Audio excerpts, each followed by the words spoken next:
So we've been having fun in the workshop today. We were going to upgrade the rear lights on our Freelander 1 and put LED reversing lights in, but when we tested it, the reverse light is not working.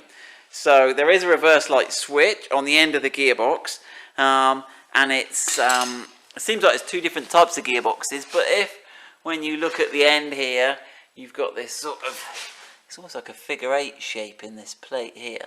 If you've got that, then the gearbox switch, and we've painted it orange, and you can just see, can you see the orange bit?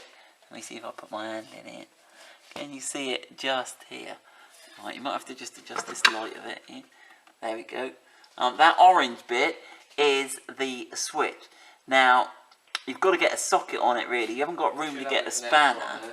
It should have a connector. You can remove the connector, so you can see the location there relative to the drive shaft, and it's black plastic normally. I've just made it orange so we can see it.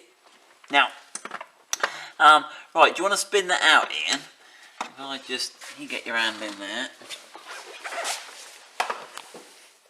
So we've loosened it. Now we're going to show you how to loosen it. Now you can actually get a socket on the end, and you've got this hole here that you can sort of get in. So we dropped a socket there, and then you can get it in on the end.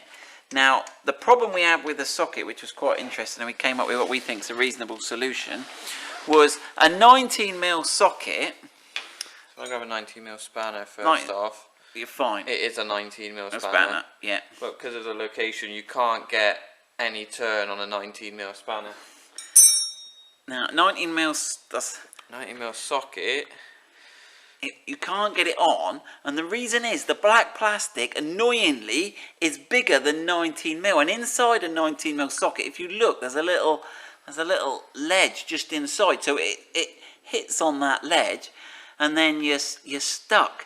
Now, someone might do flash full 19mm sockets, but our Halford set doesn't. But what we found was a 14mm spark plug socket.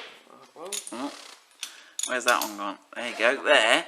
It's got a much deeper inside. It runs the full way. Now, it's a little bit big, but with the 6-sided one, it's just enough to catch it. Now, it's not perfect, it's a bodge, but that's all we needed just to crack it off.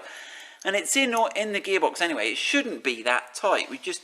So you might find that you can get a spanner on there first and just get that first sort of turn, eighth of a turn just to loosen it off, and then you can get on there with spark plug spanner. Spark plug. Right, so let's have a look at the switch a bit, Ian. So if you can show the switch, so what it does, so basically it must have a rod or something that comes in and pushes that little plunger in and out. Now when we first did it, and you can test it, so if you get yourself a little, do you want to just gently put it in the vise there, Ian?